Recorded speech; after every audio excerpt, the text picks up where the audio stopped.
Hello and welcome to Podsongs, where we interview inspirational people in service to others as inspiration for a new song. Today, my guest is the pianist Shane Thomas, and his guest is the suicide prevention advocate and motivational speaker, Kevin Hines.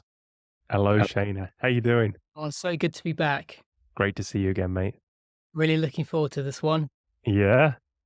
Yeah, and I know it's going to be intense. Hmm. Yeah. Yeah. But you've Where got a where news. where is Kevin at the moment? Is he in America?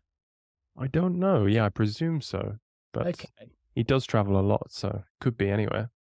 Because I was thinking if he's in America, isn't it about 5 o'clock in the morning? Mhm. Well, I guess I guess this is if there's a guy that lives every moment, it's going to be Kevin. There we go. Yeah. I like it. But how you doing? Oh, fabulous, thank you.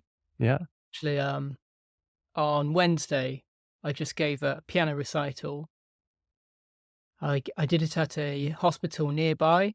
Mm. The hospital recently started a new program called the Healing Arts Program, Okay. and as part of it, they installed um, a grand piano in the reception of the hospital, and they invite people from the local area to come down and give an hour performance here and there. Wow. How did it go? I was very pleased with how it turned out. Actually, yeah. Wow. Did people gather round to listen, or were they going in, coming and Well, going? Or? as much as they could, I suppose. A Yeah. few people threw some coins at me. A man of your talent should be in the Carnegie Hall, let alone the reception of a hospital. How you doing though? I mean, you got a new Well, setup. I like to do it though, because Yeah. you have to give back to your community. Well, that's true. Yeah, you're very conscientious. I see you got a new setup behind you. You want Slightly. Unfortunately, one of my acoustic panels has fallen, which is why it's out of line. to? Uh, Ah. yeah, the screw it was on just slipped, Um, and now I have to sort of fix the wall up before I can put it back on. Because it was about a year and a half ago that you were on, something like that. Yeah, I mean, I don't know how it happened. That panel's been hanging there for over 2 years, and then it's just suddenly decided to fall. And how did your exams go? Um, I was really pleased with what I submitted, but it takes 4 weeks for us to get feedback. Mhm, So it will be at least another week before I know my grades. mhm. The most important thing is I felt I'd done about as much research as I could reasonably. And yeah, I just thought the quality of the writing, the argument, I thought it was all there. Mhm. Uh, What subject was it on? What was your topic? Well, my degree's in philosophy and religion. At the time, I was taking a module in Buddhism. Mhm. That module, I wrote an essay in defense of politically engaged Buddhism or socially active Buddhism. And I was comparing the life of the Buddha, the ministry of the Buddha, and the scriptures with the precepts of what's called engaged Buddhism. Yeah, I Mm. thought it was quite a persuasive argument, but then in the same essay, I had to then vehemently argue against my own point to show I Whoa. considered both sides. Mm. Yeah, Gosh, that's an yeah, all in on the spot in the exam room. not in an exam room. No, that was a piece of coursework.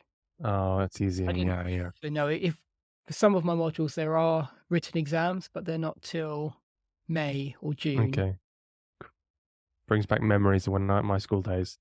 Long distance past, but yeah, I was really a struggle. Did not enjoy that.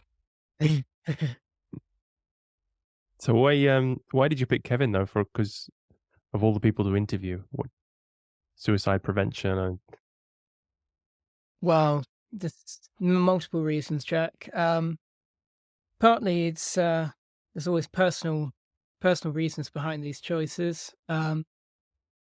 Well, suicide was something I'd contemplated for a very long time, something which I'd acquired the means to perform.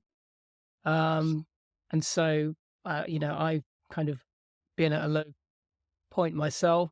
Um, yeah, and it's interesting how that kind of fog gets lifted when you come out of that state of mind and you just barely understand what you were thinking or how you were so convinced of it, and it's Mm, really interesting how the mind can get clouded.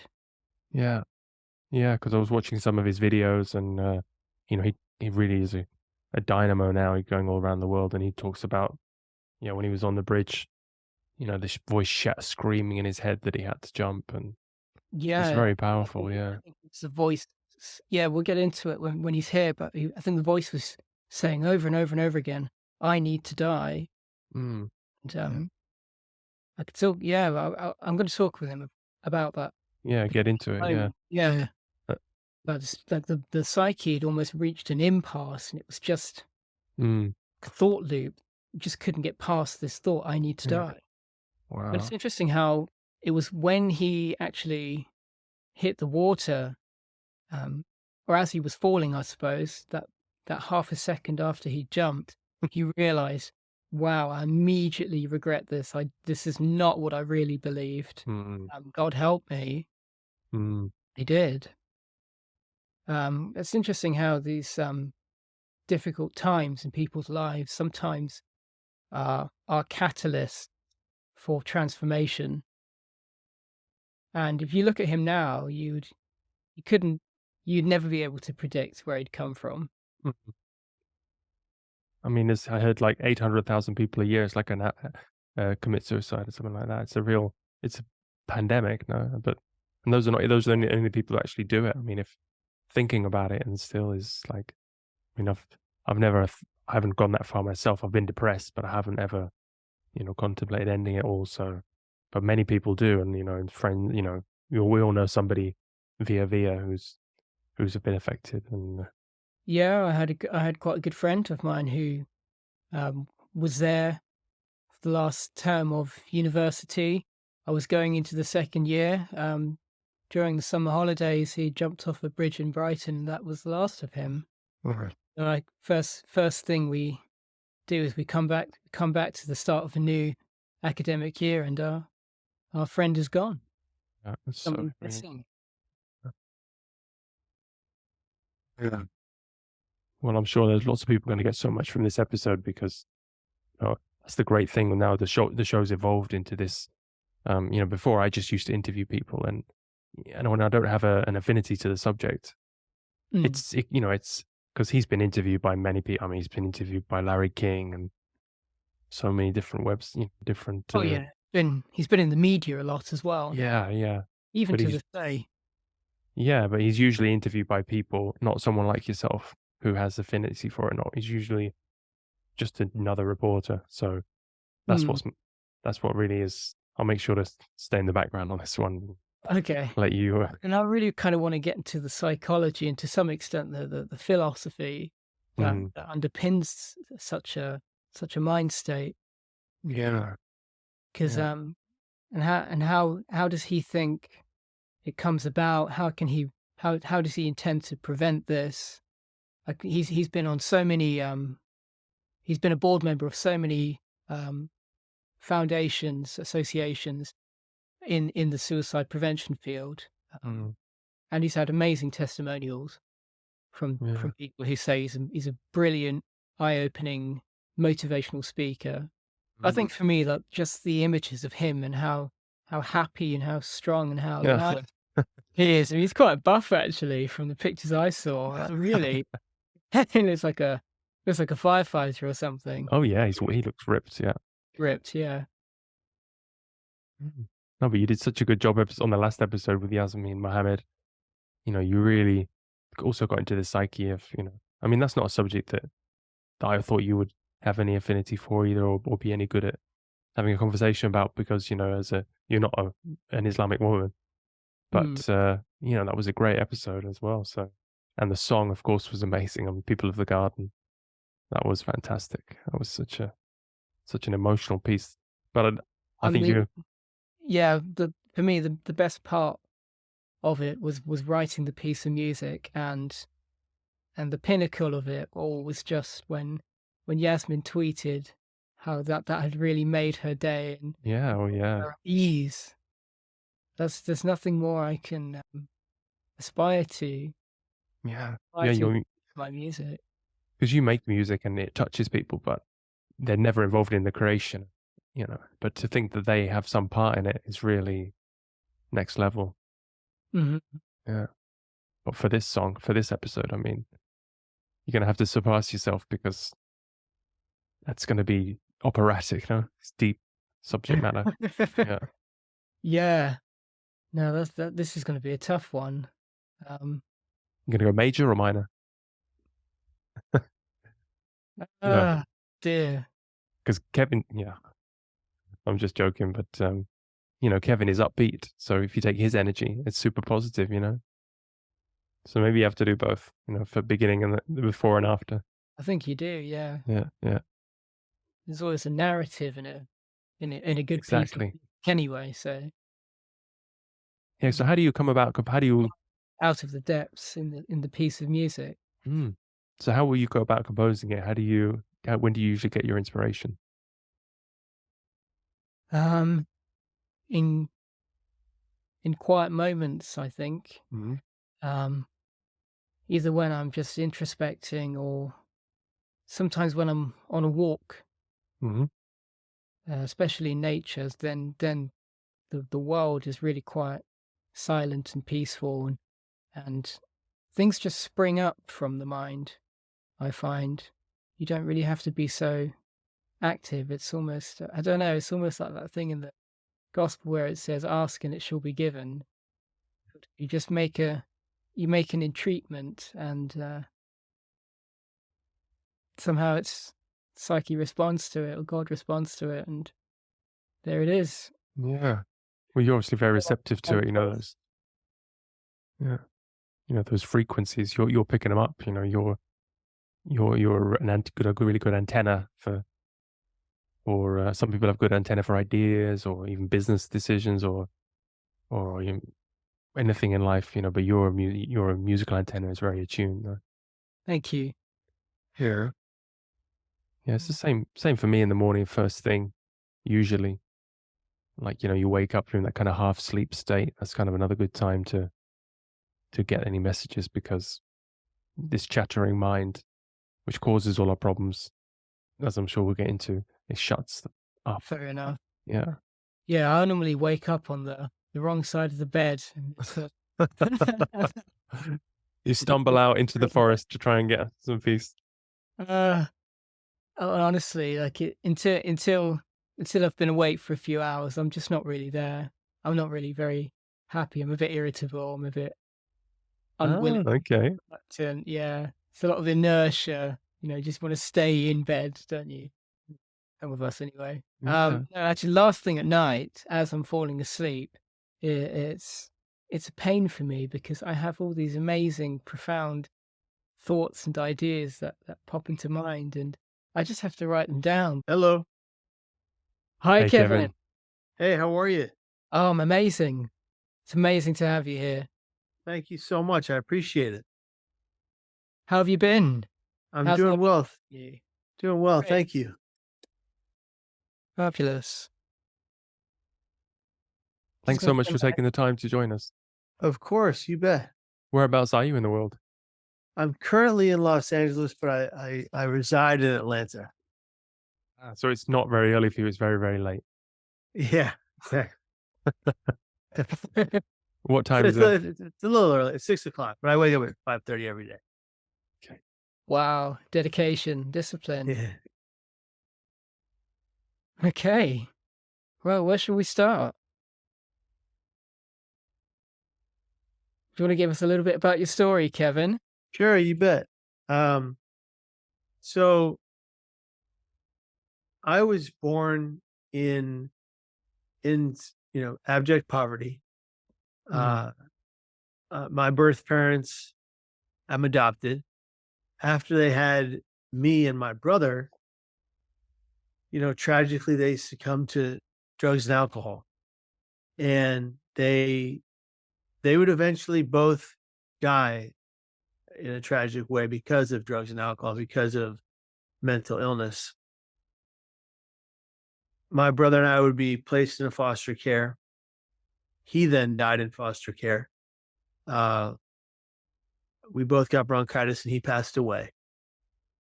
And then I kind of bounced around to about 5 different homes until I got lucky enough to be taken in by the Muller family, who were my first great foster home. And from there, Debbie Hines walked in their door one day and was looking for a little girl to take home to be the sister of Elizabeth Catherine, the girl she and Patrick Kevin Hines had already taken in. And they ended up, instead of taking a little girl home that day, they took me home. Wow. And they made me their son, and they saved my life. From there, I grew up in this beautiful household, from this very traumatic infancy to this wonderful life in childhood and adolescence. I really thought to myself, I've got it made in the shade. Nothing can possibly go south from here. But I was very wrong. At 17 years of age, my brain broke. I had a complete mental breakdown in front of 1,200 people at a theater show I was performing in as one of the leads. And I left the show mid-show before intermission. The teacher had to come on and play my role. Very soon thereafter, I was taken to go see my first psychiatrist. And I was in denial. I didn't want to believe that I had this mental illness they said I had. I didn't want to accept it. I didn't know what it was. I didn't like the idea. I didn't want to be labeled mental. Who does? Who does? Fast forward 2 years later, from 17 to 19, it's a very rocky road. I'm skyrocketing up into manic euphoric natural highs, and I'm crashing into dark depressions every week. I have been diagnosed with bipolar type 1 with psychotic features. I live with bipolar disorder. It is a very difficult thing to live with. I even have my ups and downs today. People always think I'm recovered and I'm well, and that's really just a bunch of nonsense. I struggle on a regular basis, but I'm able to cope today because I have the tools and the techniques and the strategies to stabilize and be on an even keel while living with my diagnosis. But back then, I didn't know how to address it. I didn't know how to articulate myself. I didn't know who to talk to, what to say. So I kept it to myself. I got really great at burying and silencing my pain. And so what I teach people today all around the world in my travels is how to unburden themselves, how to tell the truth about their pain, because a pain shared is a pain halved. And I wish I had known that back then. I wish I knew back then when I went to the bridge you see behind me, the Golden Gate Bridge, to attempt to take my life, to leap off.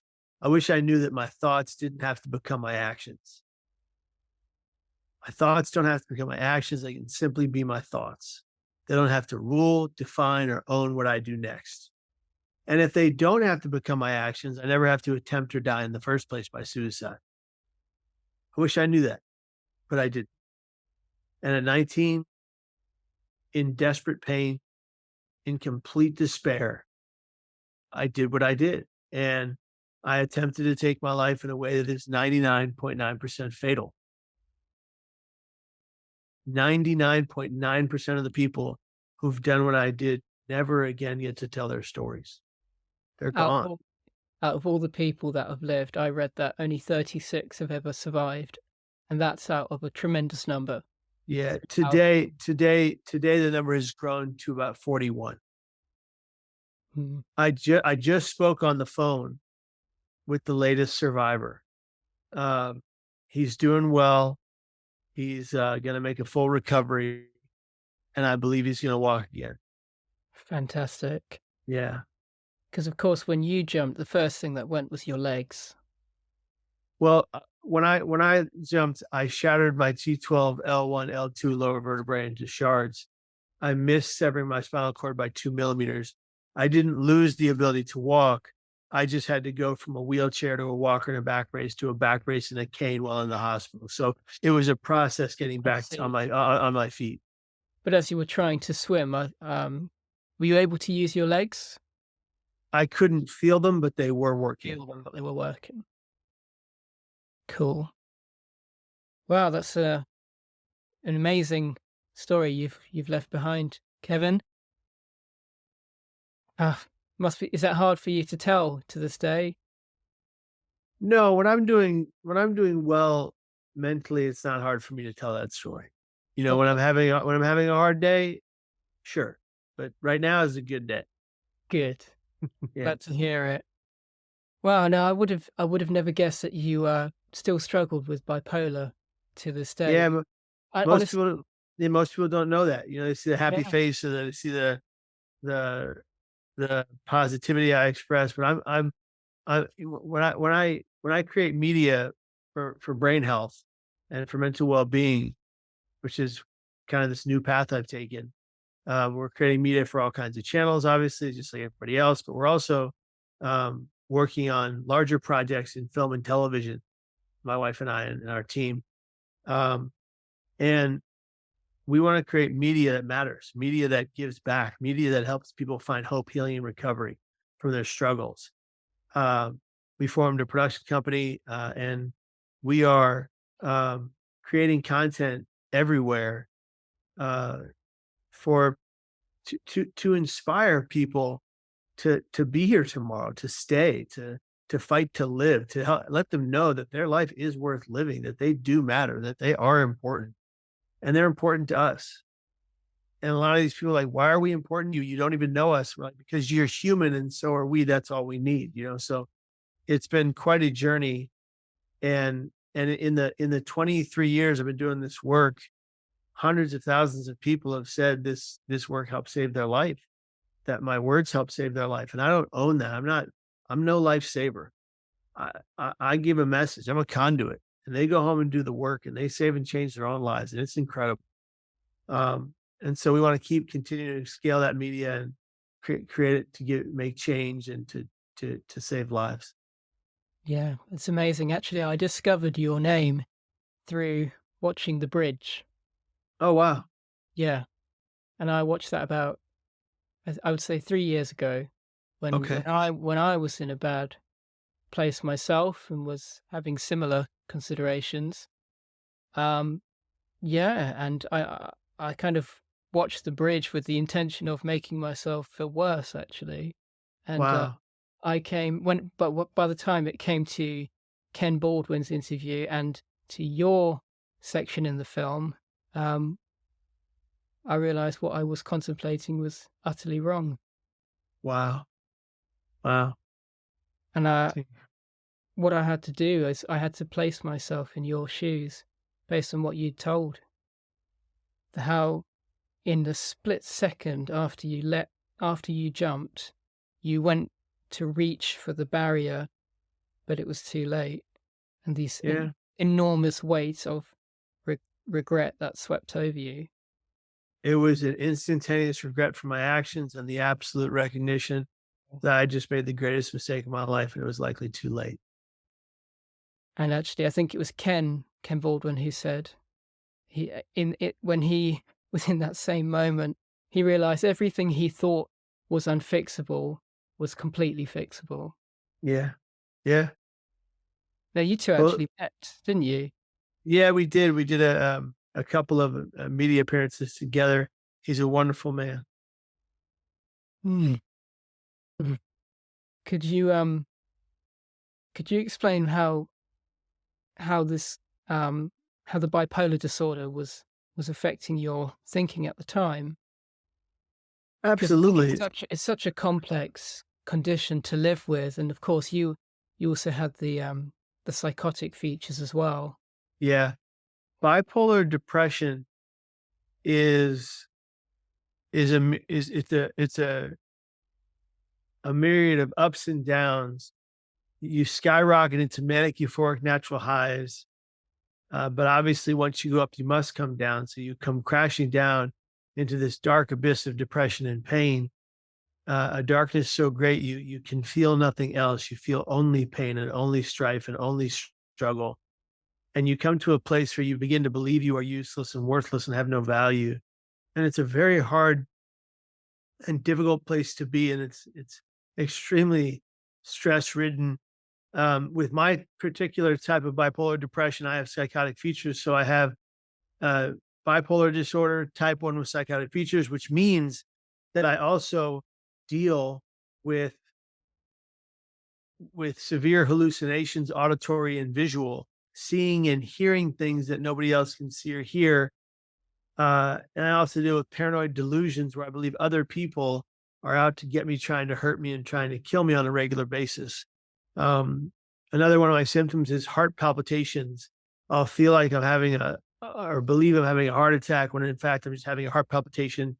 And it's just all of these things can be combined into one episode where I can have all of them simultaneously. It's quite terrifying. You get a spike of adrenaline, you believe you're in a threatened position. It's really a hard thing to deal with when you're going through all of the symptoms simultaneously, or they can come and they can go in different waves. But it's bipolar depression is not for the faint of heart, and it is a very difficult brain disease to live with, and to understand that you have to accept that it's going to be with you for the rest of your life. But I have accepted it, and I move forward, and I fight the pain that I go through. And it's really brain pain, brain health, brain illnesses, brain pain, brain diseases. Your brain is the single most powerful organ you wield, mostly on automatic mode. And if your brain is malfunctioning, obviously there goes the rest of you.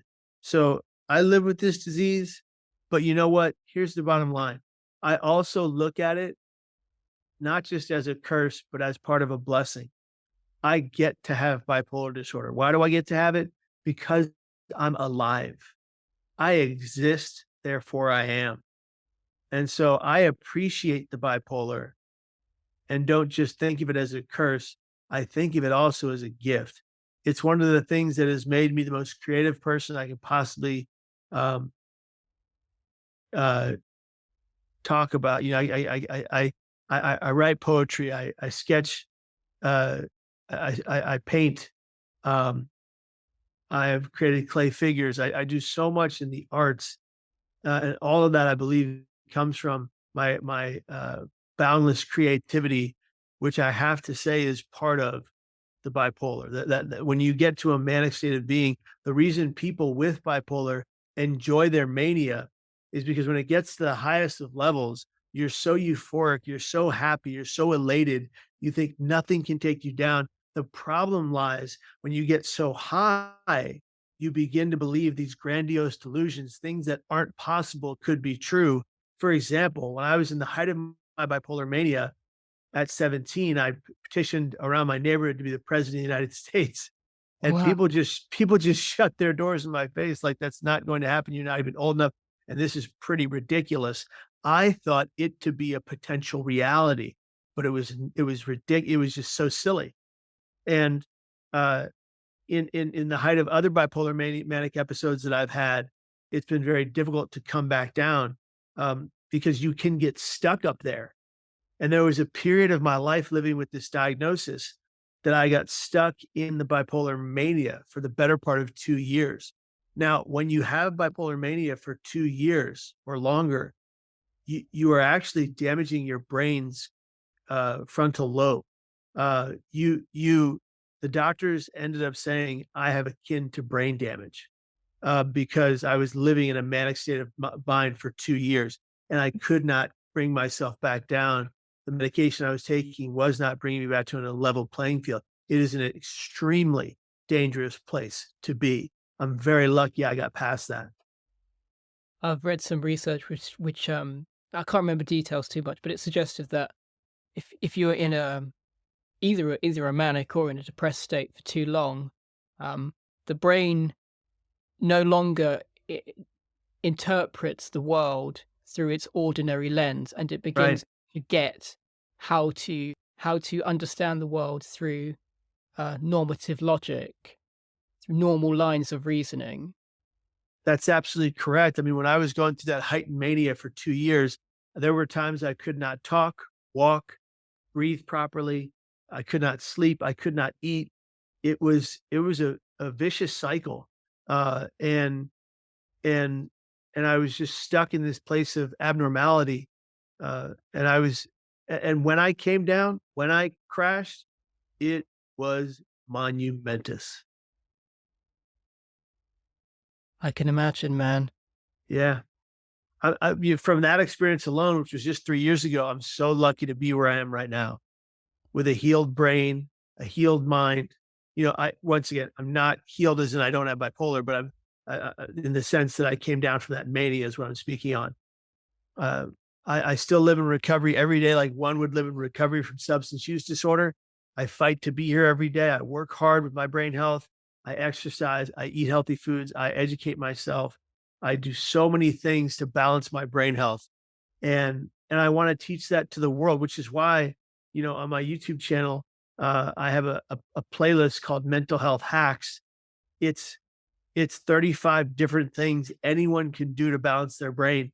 It's incredible because I put in the time, I did the research, I put in the effort, and then I disseminated these steps into realistic things that anyone can do to balance their brain. It doesn't matter if you have bipolar or you have schizophrenia or you have major depression or you're just simply stressed out and you're going through a hard time. These hacks are for you or someone you love or know about who's struggling. Give them these tools so they can change their life. You make those tools sound really easy, really within reach. Could you That name a couple? Yeah, absolutely. So one of the things I love talking about, people often ask me because I live with anxiety. People often ask me, "How do you battle your anxiety or when you have panic attacks, those heart palpitations?" Well, it's very specific. So the first thing I would do is when I wake up in the morning, and I did it this morning before I came on with you, I did my 20 minutes of meditation, transcendental meditation. So 2 minutes of just breathing, 20 minutes of repeating a mantra in my mind. Uh, Silently, my personal mantra, my piece of transcendental meditation that was taught to me by Guru Bob Roth, the CEO of the David Lynch Foundation, and then so 20 minutes of just breathing and saying that mantra internally, which is just mine. It's just for me. My wife doesn't even know it. It's solely so I can get my mind to a calm, a state of being that is safe, and a place that before I do anything else, I focus on just this stillness in life and silence. It's really incredible. And then 2 minutes of coming out of that. So 24 minutes total. Also, what I do throughout the day is something called basal nerve breathing or resonance breathing. I inhale 4 seconds through my nose. I hold for 4 seconds. I release pursed lips like a whistle, but no sound for 6 to 8 seconds. I do that 30 to 40 times. I do that 3 times a day or whenever I'm anxious, panicky, struggling with adrenaline rush, dealing with panic attack. All of these things help when I do my breathing exercises. They help me come to a calm because that breathing technique exercises the vagal nerve in the brain, but it also lowers a panic attack, lowers an anxiety attack, lowers a stress attack. It can lower your blood pressure, your blood sugar, your heart rate, can quell an adrenaline rush. It's incredible the versatility that is proper breathing. One of the things people don't really know, and I would say most people around the world aren't aware of this, but 88% of the population isn't breathing properly. When we feel threatened, when we're upset, when we're going through adrenaline rush, we have short, shallow breathing, which affects the oxygen to your brain, which then affects the functionality of your brain and your body. So you go into these, if you don't do the breathing when you're going through these things, it just accelerates, it just excels to a point where you can't come back down and it ends up hurting you in the long run. Breathing techniques and breathing exercises are crucial for every human being's wellness. Amazing. Yeah, you've really highlighted well there the relationship or the relationship between the mind and the body and how they're so Yeah. interwoven. Yeah. I couldn't help but Those are just two of the things. One of the things that anyone can do is, go get a box of chamomile tea, have it right before you go to bed. It's gonna help soothe your mind, bring you to a calm, and you're actually going to find that over a period of months, you're going to start sleeping better. Who doesn't want better sleep? And chamomile tea is so accessible by people all over the world, but it's so physically therapeutic to people in pain, brain pain. I should go out after this interview and buy some. Thank you for the Yeah, recommendation. And honestly, I yeah. will try that chamomile tea. I'm not sponsored by chamomile tea, by the way. It's just No, no, it's all right. it's just a thing I picked up. And look, you don't have to take my word for it. Go to the video on mental health hacks on youtube.com/Kevin Hines. Watch the video on chamomile tea. Yep. Understand I've done the research, but then go do your own research and figure it out yourself. I'm not telling you to take my word for it, but these hacks are in place so people from all over the world, from all walks of life, can look at them and say, hey, I could do all of those things and I could get better. Are you kidding me? Who doesn't want to get better in their life? No, I'm not saying your word is gospel or anything, but Yeah. hey, it's worked for you and it's worked for others. What have I got to lose? Right. Exactly. And there's breathing exercises as well. Yeah. Yeah. Why is it that most of us have this short, shallow breathing? Is it a recent phenomenon, do you think, or have No, a long time? people, unless you do the research, unless you studied it, you don't know the effect of how powerful your breath work can be. For example, on an extreme level, um, you look at the Wim Hof and the Wim Hof method. I used to practice that. And while you're in the ice bath and you're doing your breathing to just to deal with the ice and to not panic and leave the ice, right? So he climbed Mount Everest in shorts and no shoes, and he was able to regulate his body's temperature through his breath work. I mean, Wow. so people have to understand that. I mean, that legitimately happened. You can't deny that. That's a fact. So if he can do that, there's so much you can do to rebalance your well-being through breath work. And if you just educate yourself about it, if you just learn about the tools and techniques of the trade, you could change your life today. And the idea is change your brain, change your life. There's the neuroplasticity of the brain. The brain is always changing. And if you are going through all kinds of brain pain, but you can find some semblance of self-awareness in that brain pain, in that struggle, you could fight to be well. And there are so many things you can do. And everyone says to me, well, Kevin, I don't have the money to go to therapy, or I don't have the money for psychiatric care. Well, fine. There are hundreds of things you can do that have nothing to do with clinical care that can benefit your brain today. And that's what I offer on my channel, is ways to change your brain, change your life forever. It was actually Yeah. Mount Kilimanjaro, just to come in as a Oh, thank you very much. Pardon me. still a huge achievement. Huge achievement. Yeah. Yeah. Sorry, what was I going to say? We've so got the fact checker on board here. Yeah, that's good. what I'm here for. It's my one contribution to the conversation. Mount Kilimanjaro. I'm going to remember that. Okay. Yeah, the one in Africa. I mean, it's still the I don't massive. know my mountains very well. Obviously. Yeah, Kevin, you're a very enthusiastic man, and Jack's struggling to get a word in edgewise at the moment. But please do try. No, I'm enjoying it. It's fantastic. Yes, Kevin, you mentioned your creative side was and you make sculptures and you I write paint, poetry, like I paint, poems. I sketch. That's Yeah. amazing. And I knew nothing about that. Is this poetry in particular? Can I get hold of some of that? Is that on the internet? Well, I'll give you one right now. This is something I wrote in 8th grade about the duality I felt inside since 4th grade. Huh. And I think it really lends itself to the bipolar mind. And it's a limerick, and it goes like this: he is ancient yet ageless. He is ticking yet timeless. He runs, not hunted, he chases. He is a man of many faces. He is the darkness. I am the light. I may be cracked, but I will never be broken. Cracked but not broken. I've heard that phrase attributed to you a lot of times. That's the name of my book, Cracked Not Broken: Surviving and Thriving After a Suicide Attempt. Yeah. And my new book is coming out for pre-sale pretty soon. It's called The Art of Being Broken: How Storytelling Saves Lives. And the best part about that new book, I think it's coming out in September, is that I I have contributing authors in the book that share their stories. So it's not just my story.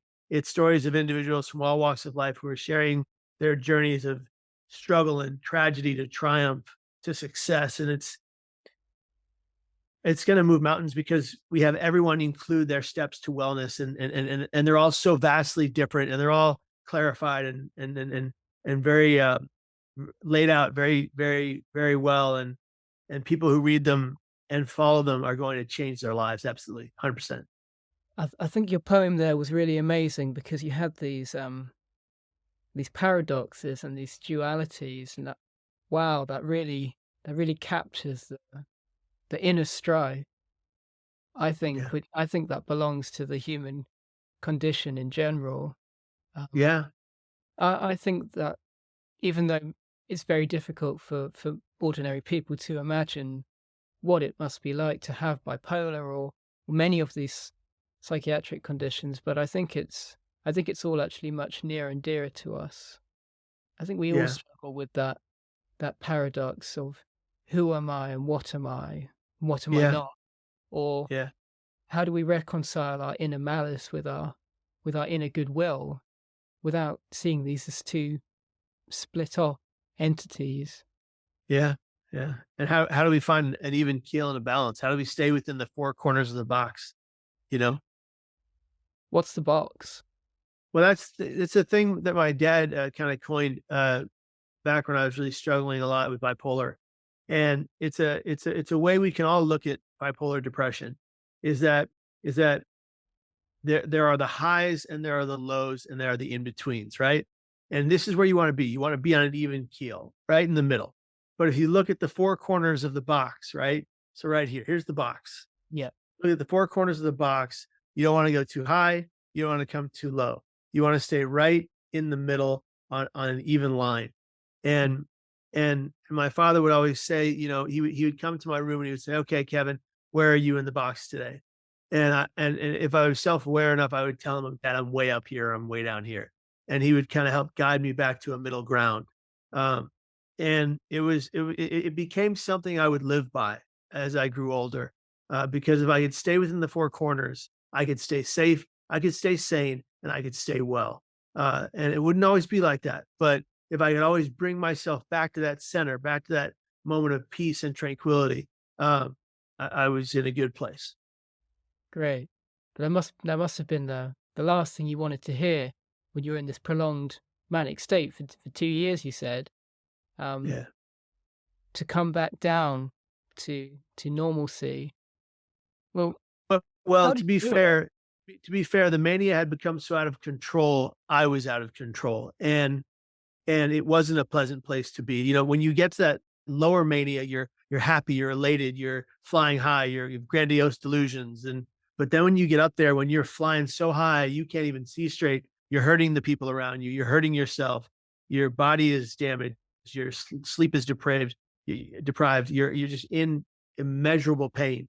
Um, and so when I finally came down from that, it was a blessing, absolutely, because I was in danger of hurting myself. I was in danger. Was this Uh, after your attempt this off is the after my bridge? attempt. Yeah, yeah, no, Okay. no, because I've gone. Most people don't know this, but I've been in 10 psych ward stays for suicidal thinking in the last 22 years. The last stay was only in 2019, pre-pandemic. So I was, it's not that far off from where I was really struggling with my bipolar. And I'm very, very lucky to be on an even keel today. But I've done the work. I've put in the time. I've put in the effort to get to this space of middle ground. I think the work you're doing is really empowering because you're giving people these tools to help heal on their own. Of course, the situation in America is really tough because there is no healthcare afforded to everybody, and therapy is really, really expensive, Yeah. inaccessible to people. And I think it's almost systemic, really, how the people who are least likely to be able to get help on their own are also the people who need it the most. Yeah, are the people that need it the most, and the lack of available and accessible care, and the lack of culturally competent care is really frustrating. Um, but once again, we can teach our children, our loved ones, our family, our friends who are struggling with their brain pain. We can teach them the tools and techniques that don't take clinical care that could significantly benefit their life. It's a matter of getting them to do and take those actions so they can get better. So I was the person who was so unwell I couldn't be self-aware. It took me time to get there, but here I am today, and I've come so far. Yeah, I think we have a tendency to regard psychotherapists and psychiatrists as these sort of almost healers or mysterious shamans who are the only ones Yeah. with the power to help. But actually, anyone who's actually been through therapy knows for a fact that the the therapist is more of a mediator, but the work takes place within yourself. Yes. It's the old adage, all of our answers lie inside of us. And really it couldn't be more true. If you look inward, you can find peace, you can find hope, you can find healing, you can find recovery, you can find wellness. Um, but the other part of it is you're not going to find the uberification of your well-being right now in one step. You're not going to find it in one pill. You're not going to find it in one therapeutic endeavor. You have to do the research and do the work and put in the effort to change your life. And that's what people don't want to do. They want things to happen right now. And it's just not the way the world works. The Surgeon General of America just came out with a quote that says that children under the age of 13 should not be utilizing social media. Period. The end. Done. Because of the negative effects of social media on the brain. Social media, the very last thing it is social. It's actually very isolating. We used to be the type of people that weren't on our devices 24/7. So when you were on a bus and you were, sitting with hundreds of people, you noticed them around you. You knew they existed. You could see their faces and you could see their demeanor and if they were having a hard time, if they were doing well. You know, um, but today everybody is looking down at their mobile device and paying attention to no one. They've got their earphones in and they're not paying attention to the world. That's why so many kids have walked in front of cars accidentally while on their phones because they were so dissociated with real life. They didn't see the car that was about to hit them. Like that's a real life problem that exists in this world. So we have to consider stepping away from those devices and focusing on the true reality, the people in it. And one of the things I love to do is just to sit and be with my wife and to spend time with her and just express our love and not really be so. I know so many couples who, when they sit down together at lunch or dinner, they're both on their phones. Like, sure, we do that sometimes when work is imminent and we have to get a deadline done, but otherwise, we are looking at each other and focus on our eyes and on our facial expressions and what's going on. And we have to start bringing society back to that place because we are drowning in this despondent nothingness, this void that is Absolutely. our mobile device. And it's Yeah. there's a group called Half the Story, which we love. It's a nonprofit organization in America that is helping to write legislation to change the rules and the laws for social media influence on children. I don't know if you know this, but every 33 seconds, there are some social media platforms that push out self-harming behavior and self-negative thinking issues that damage our children's brains. And I'm not going to name the platforms, but I'm just going to say there are platforms that do that on purpose to affect the minds of children. And they have people that have done studies that know that these affect children in terrible ways. Every 33 seconds, the feed is refreshed into something negative. That's very dangerous for a child's mind. Yeah. And Hey, we one have to. Yeah, I just want to chime in. One thing I actually learned from studying Buddhism recently is this idea that it's not just your character that shapes your behaviors, but it's just as much your behaviors which shape your character. And when we're pushing or this kind of idealized image of mental illness or self-harm, eating disorders, which are I can sense it all around me. Yeah. Um, you can imagine how persuasive that can be to a child. Well, the child's mind's not fully developed until they're 26. You give a child social media, I promise you this. This is 100% fact. You're damaging their brain. Period. And that's what half the story is dedicated to doing, is to bring education and awareness to parents to say, this is not what your children should be looking at right now. Let them grow a little bit. Let their brains grow without it. Yes, they're going to complain. Yes, they're going to whine. Yes, they're going to cry. Everybody else has it. I don't care. You be the parent that understands that this is dangerous and take care of your child. I love what you said about there's nothing social about social media. It's antisocial. Yes. Well, just look at our species and where we came from and where we are now. We started as a communal species, and then as our technology and independence grew, we became increasingly individualistic. Yeah. And now we're at the point where, at least I here in the UK feel almost completely atomized from Yeah. everything else. Yeah. I We're guess it's we're very we're similar in we're we're America. we're all one person now. We all have our brand and our this and our that. It's like, why don't we get back to what we were meant to be, communal together, in one nation, one group, one culture, one world. And people don't get that your family, that either, well, whether it be the family you're born into or the family you make, is crucial for your success in this life. Your interpersonal connection to other people is crucial for your well-being in this life. And people have forgotten that. And it's very sad. Yeah. I was reading a few papers in the newspaper articles, and there were all these people talking about how to find happiness, and not just someone's opinion, but what does the research actually say about what makes people happy? And they found that strong social bonds were consistently the number one factor. If you had people with you, even if your life was really arduous, um, just having people around you as support and companions made all the difference.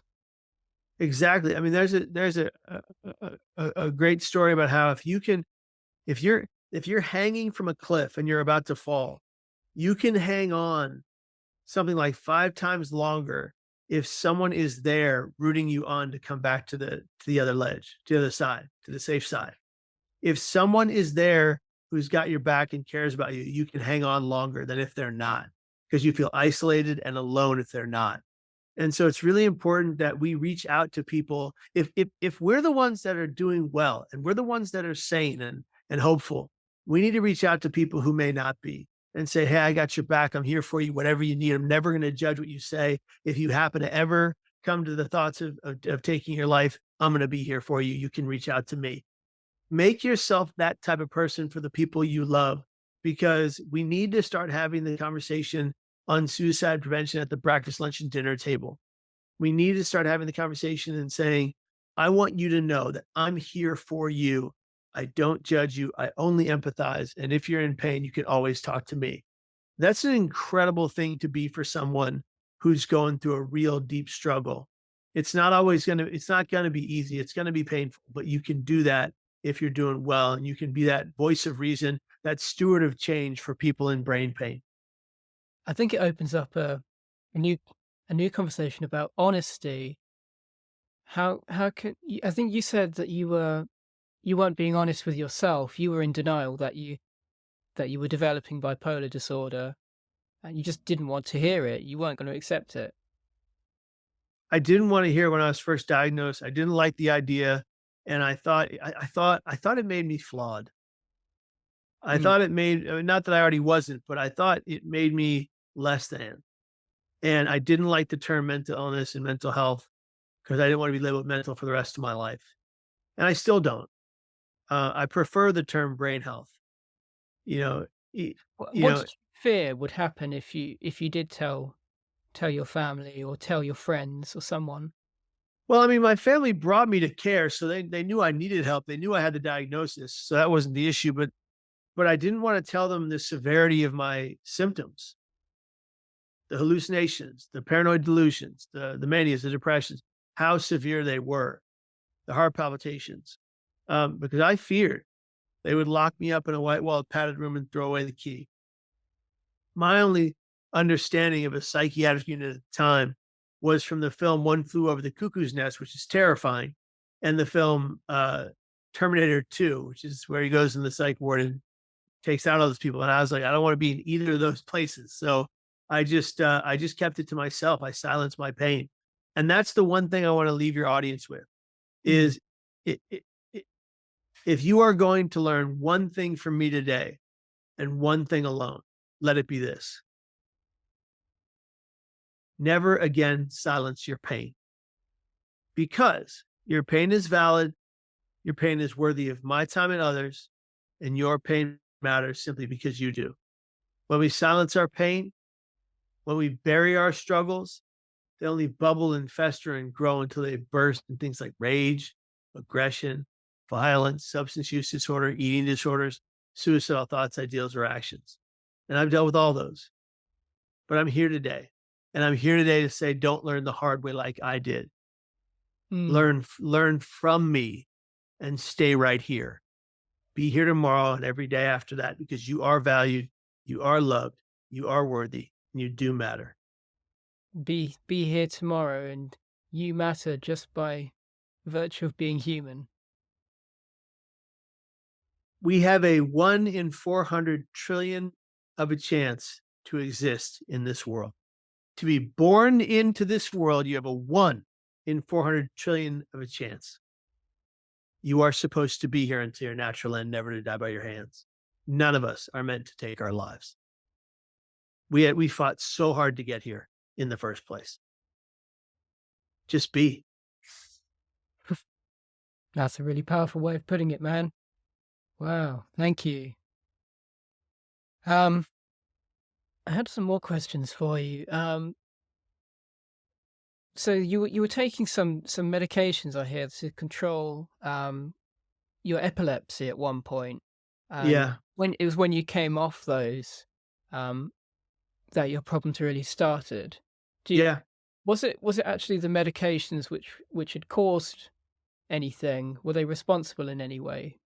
No, the epileptic medications, I have epilepsy. The epileptic medications I was on right before I had my first breakdown, mental breakdown, had been hindering the severity of my bipolar depression. So they had been hiding it. This is very common. This was very common when they didn't know that this epileptic med also had antidepressant and mood stabilizing properties. They would give it to people, but if you didn't know the person already had bipolar, it would bring them to an even keel. But when they took me off the epileptic medication because my brain lesions had healed, I had a complete mental breakdown because the medication was such a fast acting med that when they removed it from my system pretty rapidly, I had a withdrawal and then a complete breakdown. And that was my first breakdown at 17, right before my attempt at 19. That must have seemed like it came pretty much out of nowhere. It was a whirlwind for my family and I. Absolutely. Yeah. I want to bring up something which is kind of positive in a way. I've read quite a few books on depth psychology actually, and of course you were in this place where you had this message telling you that you needed to die, and I think you actually had those words "I need to die" going around in your head in a loop at one point. Yeah. Now Carl Jung actually said that the symbol of death can actually really stand for a symbol of transformation. It's not actually calling for you to take your life physically, because the body, by its organic function, wants to live forever. Essentially, Right. can't possibly want to die well and truly. But what it wants is a like a metaphorical death and a rebirth, a transformation. And I feel like that's what people see in you. They see a transformed Kevin. They see a renewed Kevin. You know, I totally relate to that, and people do see that. I just want to remind them to not learn the hard way like I did, and don't try anything like what I did, and try to find solutions to their problems, and recognize that suicide is never the solution to any problem. It is the problem. And that suicidal ideations are the greatest liars we know. You don't have to listen to them. My thoughts don't have to become my actions. They can simply be my thoughts. You know? And yeah, well, the reason I raised that is because when I was having active suicidal ideation and I was well into the planning stage, Uh, um, I had to put myself on the spot for a moment and say, okay, well, I've got this insistent voice telling me that I need to die, that there's no meaning or hope or anything. What if the message to die isn't literal? What if it's symbolic? What if I go out now and take my life because I just didn't understand what I was hearing? What if yeah. instead I'm actually being called to renew myself, transform myself, emerge out of these ashes? What a Yeah. stupid mistake that would be. It would be horrible. You could come to a better place in your life, a better mental well-being, and you could be safe. Hmm. We're, I'm really impressed with your activism work because this year we're now hoping to see the completion of the net under Golden Gate Bridge.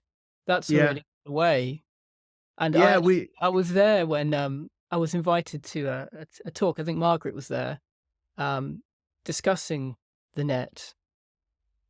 really. Yeah, no, Jack, what was it? You sent me a link a while ago. I don't remember. You don't remember? No, but there were about 5 or 6 people in America, and they were all talking about how thrilled they were that this net was going to be installed, and the work Yeah, started shortly after.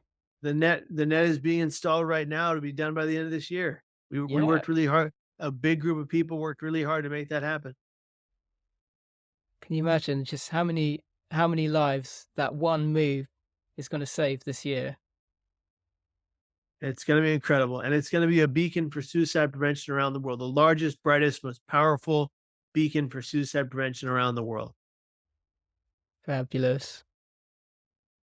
Um, Trying to wonder what else there was, yeah, how did you end up getting, invited to feature in The Bridge? Because that's how I came to know about you. Yeah, I got a message from the director of the film who was considering having me in the movie, um, and he met me at my halfway home, and he asked me to be a part of the film, and we did the interview. And interesting story, after the interview, he didn't know how he could fit it into the rest of his film, so he was considering chopping it, like, on the cutting room floor. Um, but he was inspired to keep it, and it became one of the most prominent parts of the film that people still talk about today. Yeah. It features my father and I for 10 minutes, and it's it was one of my proudest achievements back then. And it was one of the biggest reasons I went to create a production company and make our own documentary, Suicide: The Ripple Effect. Um, and that film has now been seen by 2 million people in 20 plus countries. Hmm. You, Yeah, you, you were director of that, weren't you? I did. I directed that along with Greg DeCherry and co-produced that. Yeah, and we're now making our next film called The Net, about the 87-year effort to raise it at the Golden Gate Bridge, and it's chronicling the entire journey, the 8 fights that failed, the current fight that's successful, the effort, and it's going to be a powerhouse of a film. Jack, I think you wanted to say something. Well, I just wanted to say how proud your father must be of you to see, because he's seen you come through all this struggle. You survived the fall, and then he was worried you're gonna see you with these breakdowns before. It must have been a real roller coaster. Yeah, I've been a roller coaster. My father was the first one to say, "Kevin, you've come a long way from under the Golden Gate Bridge." He's not wrong. Yeah. Wow. Well, this has been fantastic. I really just listening to you guys go through it has been really touching, and I got a lot from it. Well, thank you both for having me on. I really appreciate it. Yeah, chamomile tea, man. That's that's That's the all takeaway. Yes. Well, no, I can't really say no to a hot drink, can I? Mm. It's the Maybe little we'll meet. things, I think. Maybe we'll meet in person in the UK and have some tea. That would be very British of you. Let's do it. Let's do it. Have you ever been here? You must Oh, have been. many times. Many times. Yeah, yeah. I've actually been to the Golden Gate Bridge myself. Oh, have you? Yeah. Well, I was Okay. but yeah, went to San Francisco. That was in 2016. Oh, okay. Great. I was there touring with the school choir at the time. Oh, wow. Remember, wow, it's such an amazing view. I'd heard so much about that place. Yeah. It's an Art Deco masterpiece that's currently not safe, but we're making it safe once and for all. Yeah. Yeah. Oh, we've got too many bridges in London over here which aren't Yeah. safe either. Yeah. Yeah. Yeah. All right. Well, thanks again, Kevin. It's really, we'll put all the links in the show notes. Anyone that wants to, how can you just say it again, please? Where should people go? Your YouTube Yeah. channel? YouTube.com/Kevin Hines, and then follow me on IG at Kevin Hines Story. Okay. That's easy. Right. And I'm gonna subscribe to your YouTube channel. Keep Thank up you. with content. Yeah. Appreciate it. Just Appreciate it. Kevin Hines, or is it Kevin Hines Foundation? Yeah, it's just Kevin Hines. Just Kevin Hines. Cool. Yeah. Yeah. All right. Thanks again, mate. All right. Take care, everyone. Amazing. Thank Bye. you. Bye, guys. Keep it up, man. See you soon. Oh, Jack, flew by. I had so many things I wanted to say and ask, but Wow. I think it went well because I managed to just let him speak pretty much. Yeah, no, you did great. I think you had a hard out because I wanted to keep listening. It was really could have been a lot longer episode. It's a really difficult topic because I don't want to bring him down by focusing on the harshest elements of his story. So I had to be considerate there. Yeah, but I thought it was just like, after you commit suicide, after your failed attempt, I thought it was all roses. You realize you wake up every day thinking, I'm so happy to be here. The sun is shining, but then with mental illness, nothing's that simple. So it's been really eye opening for me to hear that. Mm. Every day is a struggle for him to keep doing his practices, keep on a short leash because, yeah, I often say smoke it sparingly as well. It's another way of, when you get, his daily struggles are not evident at all. No. He's such a happy, healthy, young-looking man there. Yeah. And how are you doing now then? Are you on the straight and narrow? Are you? Where are you in the box today? Where am I in the box? I feel pretty mellowed out, actually. Yeah, it's just sometimes university work is stressful. You got deadlines. You got an awful lot to read, and you got too much work and too little attention for it. That's the main problem I have. So after a certain number of hours into the day, you've been working hard and you're not receptive to any learning. I mean, even if you force yourself to do it, nothing's going on board, and it's really hard to just tell yourself, you know what, let's just stop. Stop. You've done what you can, and it's good enough. Yeah, yeah. What is the average age of someone that does try to commit suicide? Do you know if it's quite average age? I believe it's actually around the 40s. No way. I thought it would be. I was going to say it was like a young woman's game because, he did it when he was in his young. You had thoughts when you were young, because I was thinking when you're young, you're kind of like, you don't have this perspective. still problems seem like mountains, but when you're older, you realize. But From maybe what you I recall, it's around that. I think it's like 35 to 45 seriously, range. Yeah. Um, it kind of makes sense though, because from what I've read of Jung, he talked about what's kind of effectively known as the midlife crisis, right? the crisis of meaning. When an individual reaches about 35, they enter the second half of life, or Second one, yeah, yeah, yeah. yeah, they're no longer what he calls it. They're no longer in the morning of life, but they're now entering the afternoon of life, Mm, which he means the sun is going down. Individual power is decreasing, vitality is okay. decreasing, and it's at this turning point that people struggle. I mean, Robin Williams was a famous example, but he was much older as well. Yeah, But then there's another crucial time around the age of 20, which is right. more when Kevin had his issues. Now, particularly with psychotic disorders, they seem to crop up a lot around the age of 18 to 25. Right, that's what I thought. Yeah, more the As the brain is starting to sort of reach maturity, yeah. um, it's also a difficult time for the Mm, brain. There are many adaptations you have to make. There's all the pressure of exams, but then there's the entry into adult life and leaving the nest and forging an image of who one is. And yeah, there's a lot of psychological demands at that age. yeah. That's when nearly all schizophrenia sets in.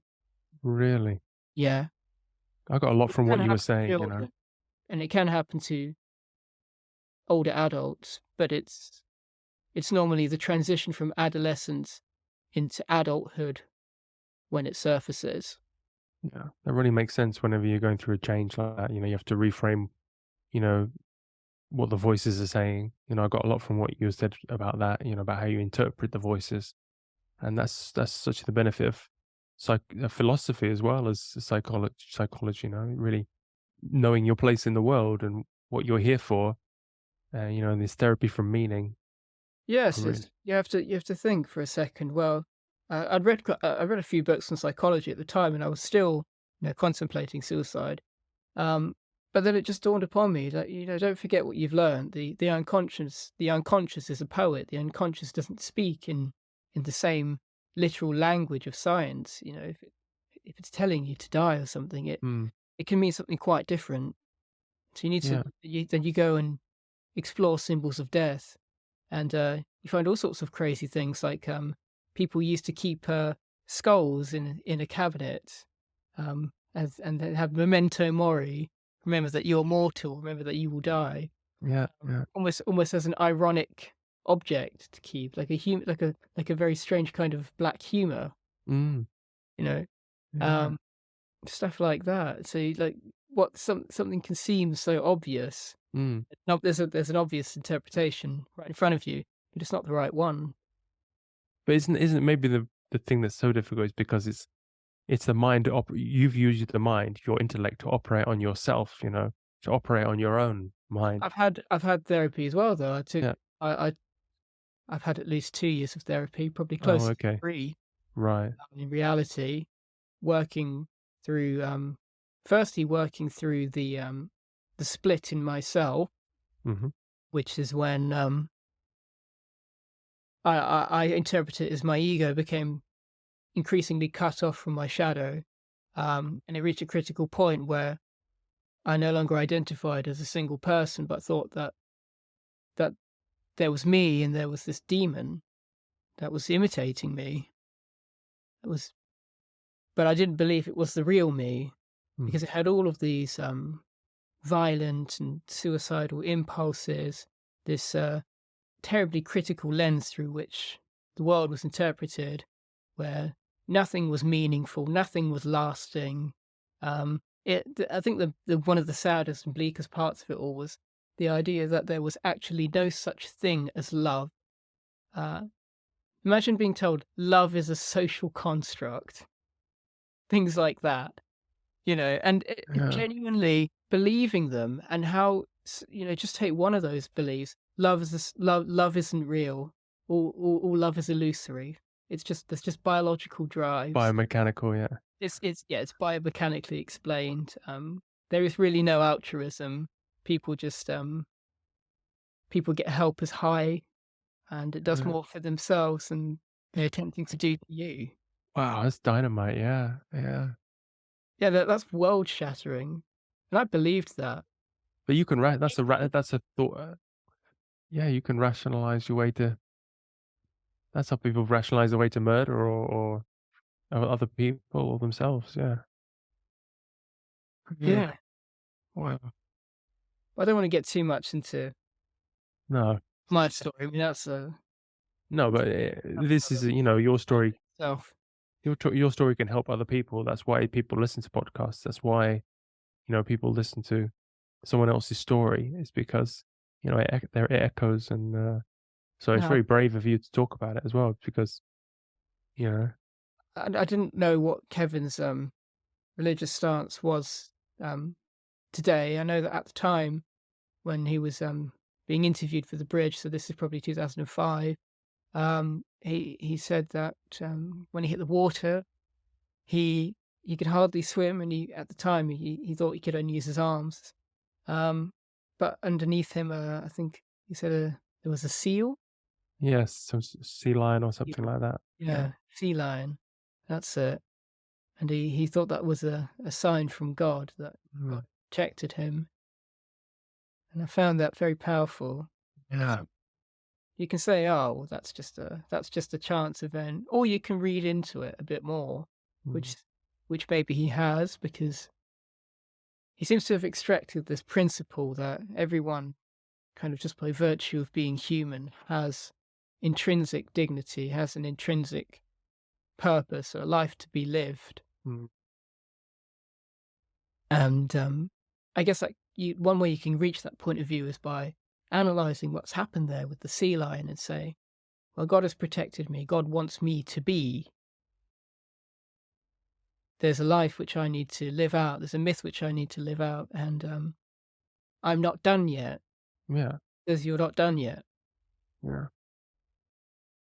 And the fact that he would intervene, it's can be interpreted as a message, really. That God Mhm. has a purpose for everybody. Yeah. His story is not finished. Yeah, exactly. Yeah. Alright, well, this is the part of the show where we slide into an amazing piece of Excited music, into, so yeah, yeah. getting You just have to creative. go away and make it. Yeah. Mm. Yeah. Do you know, my favorite thing from this discussion has been that poem that he read, which he Yeah, yeah, wrote yeah. as a child, basically. Yeah. Was it broken but not, what was it? Broken but not, Cracked but not broken. cracked but not broken. That's Yeah. it. That's That it. could be the title of the piece or I don't know. oh, I don't want to steal yeah. his catchphrase, but Yeah, yeah. I'm sure you went, no, like negate what I got from it was these paradoxes, though. Those dualities I was talking about, yeah. Yeah. how they exist within oneself. Yeah, that's the inner strife of the human condition. That's what I call it. It's common to everyone. It's just people feel it to different degrees, I think, and it can take on enormous proportions. It can become an absolute civil war in there. Yeah. You know, fighting Yeah. against yourself, really. It is true, yeah. I had a good one of my first episodes was this Stephen Potentially. C. Hayes, the psychologist, and he said, write down your thoughts are a bus and your mind's a bus and your thoughts are passengers and write down what the thoughts are repeating at you. Don't think which are appropriate or even true. See them as arguing children. And yeah, I've used that a lot. That sometimes Mm. helps just to write it down, Yeah, well, someone asked a question the other day. They were saying, if you're angry, um, what you say when you're angry must be more true because you have less inhibitions. You just Mm. think a lot more without filtering. So those unfiltered messages are your true thoughts. And then they brought it to an online discussion. It's like, well, That's not really true because you have many parts to you, Yeah, I don't buy that. Yeah, many yeah. parts to you, and there's the part of you which is angry, has an opinion, Mm. but it's not And the only voice in the dialogue. those are the parts you need to work on, yeah, because Yeah, that's the untrained conscious mind, yeah. that's the tricky thing is whatever voice you're hearing, it's one of many. Yeah, And I suppose the role of the ego should be to mediate between them, actually.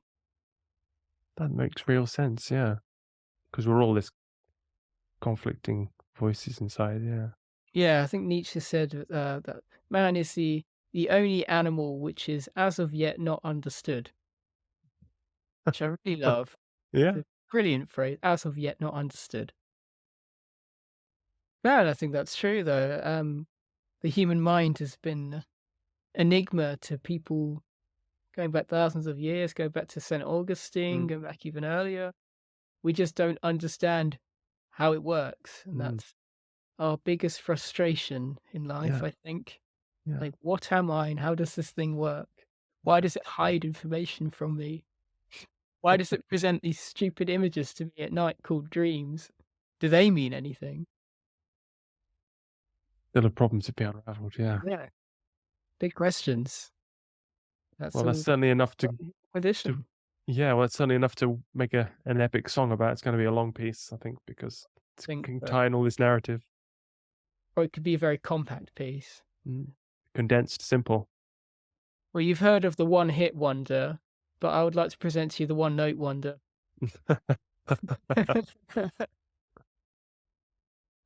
Oh, well, thanks again, Shane. It's been a really fantastic episode. I'm so glad you could come back on and, Yeah. yeah. Gosh, but most of all, I'm just so happy to see Kevin smiling and he's Yeah, strong and he's he's able to bring out strength in yeah, other people. It's amazing. We live in such a world of negativity and like headlines are always negative, aren't they? yeah. Social media, the algorithms against us. Yeah, there's just so much complaint in the world, but to just to have a single positive word said about us, Mhm. about our strength, about our capacity to adapt and change is yeah, it's refreshing to hear that. Yeah, we need more people like him. We need more of that. Yeah, Yeah. yeah, to counteract. Yeah, our Minister of Culture needs to get on board with that. We need more of Mm. that. Not sure about this laissez-faire attitude at the moment. Oh. All right, mate. Well, I better go here. Yeah, it's been 2 hours now, so Yeah. well, thanks for having me, and, I hope you how's your kid doing anyway? Let me He's ask about your he's family. he's doing great, thanks. Yeah, 7 months now. About 7 So, months. yeah. Okay. So, just starting to eat and moving around a lot, it's amazing time, yeah. Keeps Yeah. me grounded. Oh, good. Good to hear that. Yeah, so how's the transition, though, for you? I mean, it's good to see him grow, but I guess there's a change in you too, going Also, from the different voices, yeah, different problems, because becoming a father. yeah, it's changing who I am, and the dialogue has to change as well, and I have to be less selfish, and I'm working on that. But Yeah. do you but as, does that go from being, like, initially a frustration to being a brilliant purpose in its own right? Yeah, yeah, yeah. For sure. I have meaning now. Yeah. Yeah. No, that's why Jung spoke about the importance for most people to have children. Oh, yeah? There's only so much of your life that you can actually live through yourself as a Right. person. Well, I've been Yeah. on repeat for a long time, so yeah, I need to have some new this One of is the things I unlearnt was this idea that there really was such a thing as the atomic individual. I thought, "No, there's no such thing as an atomic individual. You don't even know who you are without other people to recognize you for what you are. Their their impression of you informs your impression of you, right. Mm, and you're not just this individual person. You have strands coming off you. You can't be this singularity because you exist within a nexus of other people, that of makes other sense. Yeah. ideas Yeah, yeah. that also take hold of you and you take hold of. Right. So many mirrors. So you can't be understood without the surrounding network. Mm. And that's why I think we got to this point about the social network, the support network, being so crucial to human happiness, and a sense of a meaningful life, is because you have to realize at the end of the day that you cannot be this atomic individual, but you exist in and through other people as well. Like this idea of the atomic individual, Mm. that's not all of you. Right. And it's maybe not even the bit that matters most. Which goes back to social media and why it's so important to get that reflection from real people rather than an algorithm. Mm. Yeah. But all of my opinions are just my stupid opinions anyway. Well, they're pretty well informed. That's why I can't wait to see what the comments will be. I can't wait to see what our listeners will make Yeah. discussion. Yeah. No, well, thanks again, Shane. I really had a great time with you. I'll Thank you very much. go and get some reflections from my family, see what they think of me. And Well, actually, I was planning to get some lunch, but oh. you do you. All right, mate. Well, bon appetito. I can't wait Thank to you hear what very you much. come up with. You're in Milan, aren't you? It's about an hour and a half south of Napoli. Okay. Yeah. Well, I guess I'll say ciao. Okay. Ciao, ciao. Arrivederci. Take it easy, Jack. Bye, Shane. Bye.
Thanks for tuning in. Hope you enjoyed the song and the episode. The song will be released next week. It will be available on all streaming platforms, but you can already pre-save. Please support the artists by following them on social media and adding the song to any playlists you have. This is a completely free show, and you've listened this far, so I'd really appreciate it if you could pay us back by clicking like and subscribe. And follow at Podsongs on social media platforms, or subscribe to the newsletter at podsongs.com for special updates. Or just tell the next person you see about this amazing show where musicians interview their idols and write a song about them. The songs are available for download from the Podsongs website as well, which pays a lot more than the 0.00 whatever we get from Spotify.